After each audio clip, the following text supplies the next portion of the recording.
مرحبا بكم مشاهدينا في كل مكان. نشرة الأخبار نقدمها لكم من تلفزيون دولة إريتريا، نستهلها بالعناوين.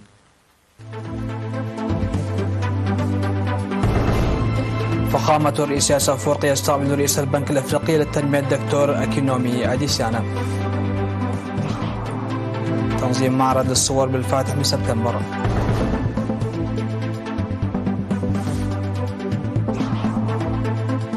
الجمعية الوطنية لمعاقي الحرب تحصل على دعم عيني.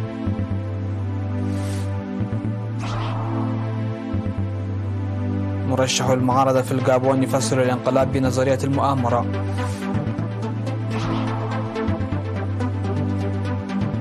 الرئيس بوتين يستقبل أردوغان في سوتشي.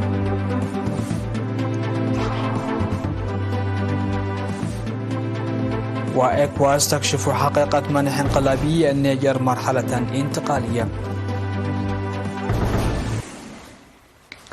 أهلا بكم إلى تفاصيل النشرة.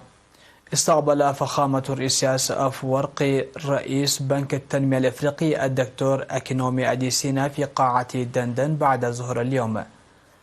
وناقش الرئيس إسياس أفورقي والدكتور أديسينا مهمة بنك التنمية الأفريقي المتمثلة في تطوير قطاعات الزراعة والطاقة والتنمية الشاطئية والقطاعات الأخرى التي تساهم في بناء التنمية الاقتصادية الإريترية. وتم خلال اللقاء الاتفاق على العمل معا على البرامج التنموية التي يتم تنفيذها في مختلف القطاعات وتلك التي سيتم تنفيذها مستقبلا حسب أولوياتها، وسيتم الإعلان عن تفاصيل التعاون في الاجتماعات المقبلة. وصرح رئيس بنك التنمية الأفريقي الدكتور أكينومي أديسينا لوكالة الأنباء الإريتريا إرينا بأنه أجرى مناقشات متعمقة ومثمرة مع الرئيس إسياس أفورقي، مؤكدا بأن بنك التنمية الأفريقي شريك مخلص لإريتريا ومستعد لدعم برامجها التنموية. وحضر اللقاء وزير المالية والتنمية الوطنية الدكتور جرجيس تخلي ميكائيل ورئيس الشؤون الاقتصادية للجبهة الشعبية للديمقراطية والعدالة السيد حاجوس جبرهيوت.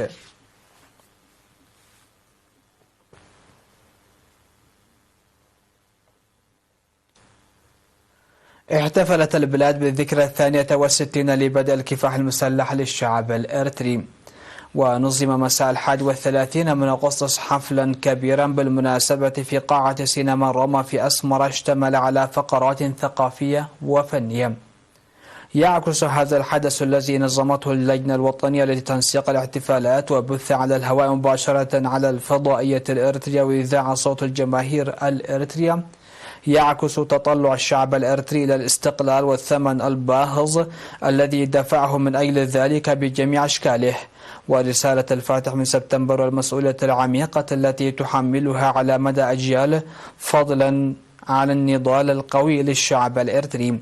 وكانت الأغاني الجديدة والمتكررة والأناشيد والمسرحيات المعززة بالرقص التي قدمها فنانون المخضرمون والشباب قد مثلت مراحل النضال المختلفة.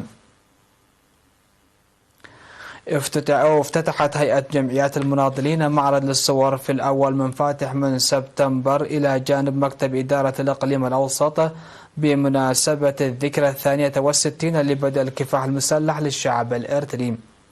افتتح المعرض الذي يشمل أيضا عملية بارونتو ويضم حوالي 1300 صورة مساعد قائد هيئة أركان اللوجستيك اللواء اسمرام جرزغيرو. وقال رئيس هيئة جمعيات المناضلين السيد سلمون تولده في مناسبة الافتتاح التي حضرها الوزراء وكبار المسؤولين في الحكومة والجبهة، قال إن عملية بارونتو لعام 1985 من العمليات التاريخية البطولية، والهدف نقل هذا التاريخ إلى الأجيال.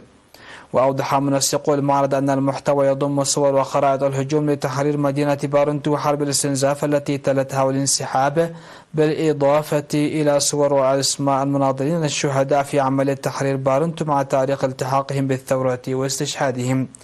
وأشاروا إلى وجود برنامج لتنظيم معرض متماثل لعمليات أخرى. وذكر زوار المعرض أن الصور أعادتهم 38 سنة للوراء لتذكر الأوضاع التي مروا بها. ويعكس المعرض أيضا قوة التوثيق لدى الجبهة الشعبية. يستمر المعرض حتى 5 من سبتمبر. عقدت جمعية بودهول للمصابين بفيروس HIV إيدز مؤتمرها السادس في أسمرة خلال 31 من أغسطس. وقال رئيس الجمعية السيد دانيال أسفها إن أهداف الجمعية القيام بدور مهم في الوقاية من فيروس نقص المناعة المكتسب الإيدز ومكافحته، والحد من التمييز والعزلة الذاتية والخوف، وتهيئة بيئة للمواطنين المصابين بفيروس نقص المناعة المكتسبة للاعتماد على أنفسهم، موضحا فتح مكاتب للجمعية في الأقاليم الست، ويبلغ إجمالي أعضائه المسجلين حوالي 7000 عضو. قدم أعضاء الهيئة التنفيذية تقريرا عن برامج التدريب والتوعية والخدمات الاستشارية وتوزيع المواد الغذائية والمغذية ومستلزمات النظافة وبرامج التأهيل التي تم تنفيذها من عام 2019 إلى النصف الأول من عام 2023.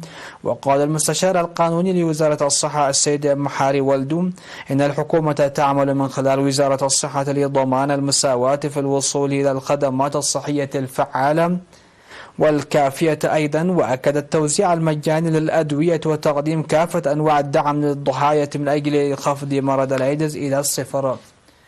وأضاف أن التقدم المحرز للمكافحة والسيطرة على فيروس نقص المناعة المكتسبة جاء نتيجة المجهود المنسق لوزارة الصحة والشركاء الممثلين في مؤسسات الحكومة والجبهة وجمعية بودهول. وانتخب المؤتمر هيئة تنفيذية جديدة لإدارة أنشطة الجمعية للسنتين القادمين. وأشادت الممرضة نيغستيسا ميكائيل مسؤولة وحدة مكافحة فيروس نقص المناعة المكتسبة الأيدز والأمراض التناسلية الأخرى بوزارة الصحة بجهود جمعية بودهول الوطنية لتعزيز أهداف وزارة الصحة لمكافحة فيروس نقص المناعة الأيدز. تأسست جمعية بودهول الوطنية التي تنشط تحت مظلة وزارة الصحة تأسست عام 2002. تلقت الجمعية الوطنية لمعاقي الحرب دعما عينيا يقدر بأكثر من 300 ألف نقفة من فرعها في شتوتغارت الألمانية والإريتريون المهتمون.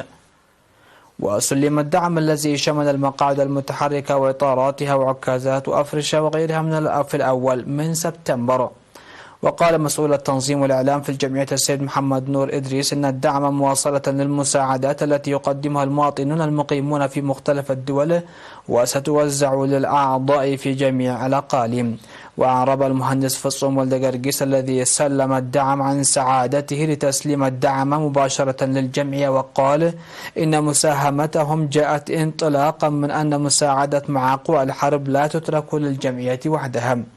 تجد الإشارة إلى أن الجمعية الوطنية لمعاقي الحرب لديها فروع مقامة طوعية في دول اسكندنافيا وألمانيا والولايات المتحدة الأمريكية وبريطانيا وسويسرا. من ناحية ثانية تبرع الأطفال روبيل تمسجن وأسناي تمسجن وسمراويت فيليبوس ومكنم فيليبوس من آتاوا الكندية تبرعوا بمبلغ 66,946 نقفة لإعالة الأيتام. فاصل ونعود لمتابعة الأنباء على الصعيد العالمي.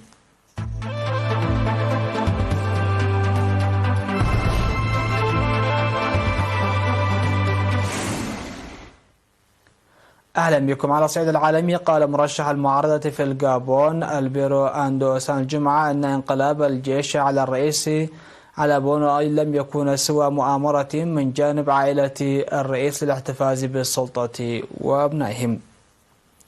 واتهم أندو أوسا عائلة بوغنو بتدبير الانقلاب حتى يحتفظ بالسلطة في الغابون الدولة الغنية بالنفط في وسط غرب أفريقيا بحسب ما ذكرت وكالة أسوشيتد بريس. وأضاف أن الطغمة العسكرية الحاكمة في الغابون لم تشارك فعليا في الانقلاب، إنما في ثورة قصر حتى تبقى عائلة بونغو في السلطة، علما بأنها تحكم الغابون منذ 60 عاما. واعتبر أن عائلة بونغو الحاكمة قررت وضع علي بونغو جانبا ومواصلة نظامهم عبر واجهة اسمها الانقلاب. وقال الغابونيون نزلوا إلى الشوارع ليلا للاحتفال برحيل بونغو، لكن أقول أن عائلة بونغو لم ترحل، فواحد منها استلم السلطة من آخر. ويريد المعارض البارز الإشارة إلى أن الانقلاب العسكري كان مجرد مسرحية يقودها في الخفايا أفراد من عائلة بونغو تطبيقا لنظرية المؤامرة المعروفة. وقال القادة العسكريون أن الرئيس بونغو وضع قيد الإقامة الجبرية وعلموا على تعطيل العمل بالدستور مهتمين إياه بجر البلاد إلى الفوضى.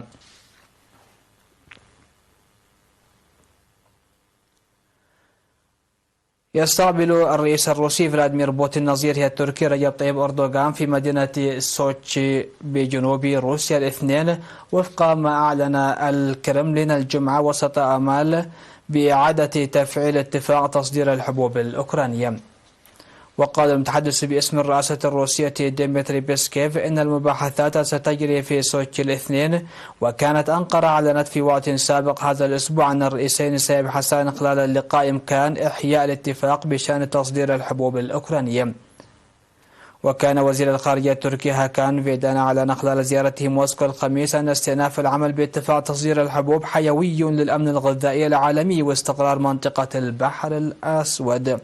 وأكدت موسكو في حينه استعدادها لإحياء الاتفاق في حال تم الأخذ بطلباتها، لا سيما لجهة قدرتها على تصدير الأسمدة. وقال فيدان الذي زار العاصمة الروسية تحضيرا لزيارة أردوغان ثمة مسار الآن يستند إلى فهم أفضل واستجابة أفضل لطلبات روسيا. وشدد نظيره الروسي سيرجي لافروف على أن بلاده لن تكتفي بوعود بالنسبة إلى صادراتها الزراعية، بل تريد ضمانات مع نتيجة ملموسة يمكن أن تدخل حيز التنفيذ اعتبارا من السياسة. كشفت الجماعة الاقتصادية لدول غرب افريقيا إيكواس الخميس الجمعة حقيقة الاقتراح الذي تم تداوله بشأن مرحلة انتقالية من 9 أشهر في النيجر.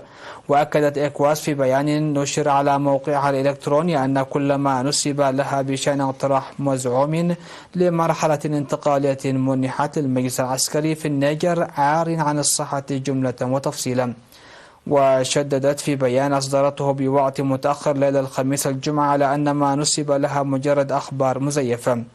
وفي وقت سابق نشرت وكالة فرانس بريس أن رئيس نيجيريا بولا تينوبو الذي يتولى أيضا الرئاسة الدورية لإيكواس اقترح مرحلة انتقالية من 9 أشهر تمهد لعودة الديمقراطية في النيجر على قرار ما قامت به نيجيريا في تسعينات القرن الماضي بعد الحكم العسكري.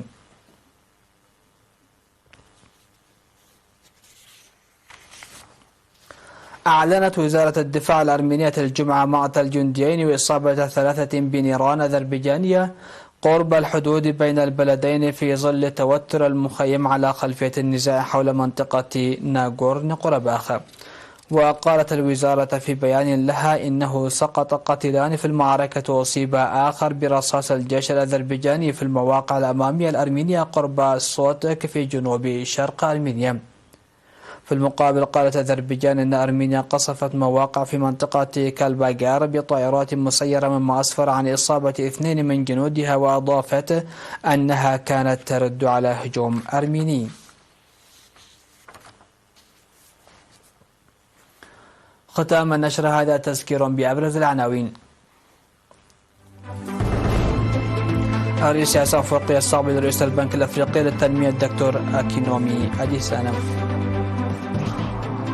تنظيم معرض للصور بالفاتح من سبتمبر.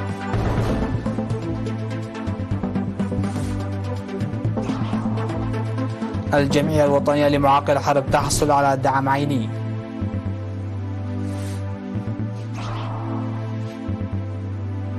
مرشح المعارضة في الغابون يفسر الانقلاب بنظرية المؤامرة.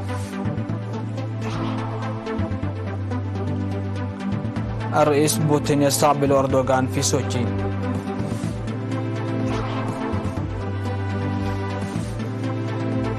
وإيكواس تكشف حقيقة منح انقلابي النيجر مرحلة انتقالية.